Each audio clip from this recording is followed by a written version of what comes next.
રામ રામ. રામ રામ શૈલેષભાઈ. હું તમારું નામ? મારું નામ પ્રવીણ, ગામ ચોકડી, તાલુકો ચુડાજ, જિલ્લો સુરેન્દ્રનગર. બોલો બોલો. તો આપણે તમારી વાડીમાં આપણે બ્લેક પાવર, પાવર ગ્રો અને કૃષિ અમૃત ત્રણે આપ્યું હતું, તો એનું તમને રિઝલ્ટ કેવું લાગ્યું? રિઝલ્ટ શૈલેષભાઈ 100% રિઝલ્ટ સારું હો.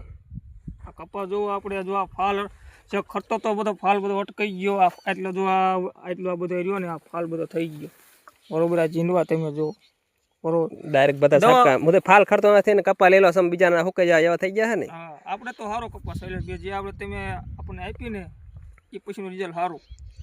આપણે જો કપામાં ગમ્યા જો બધો કપા લીલો સમજ છે. બધે આપણે ફાલ ન ખીરો અને ફાલમાં બધી ક્વોલિટી બધી એક નંબર. તો તમને આ રિઝલ્ટ કેવું લાગ્યું?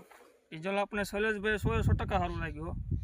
તો આપણે બીજાને કહેવું હોય તો કહી શકાય ને કે આ દકાય ને શૈલેષભાઈ. હા, મેં તો જોવો ને, મારો પ્રશ્ન જુઓ તમે, આવજો નકા આ રે ખરી જ જાય ફાલ. નકા વરસાદ આપણે 2 દી પહેલા આપણે આ વાડીમાં વરસાદ છે બરોબર, હોનેરિયામાં, તો આ ફાલ આવી ગયા નખીરો બરોબર. તો આપણે ઓલા ગળે રિઝલ્ટ સારું હોય તો જ તે ને. હા, એ તો સાચી વાત. રિઝલ્ટ હોય તો રિઝલ્ટ તો આપણે જો કે નજરે બધા જોયા હતા કે તો રિઝલ્ટ શૈલેષભાઈ સારું હોય અને કપાય આપણે લીલો સમ છે. કોઈ ધન્યવાદ.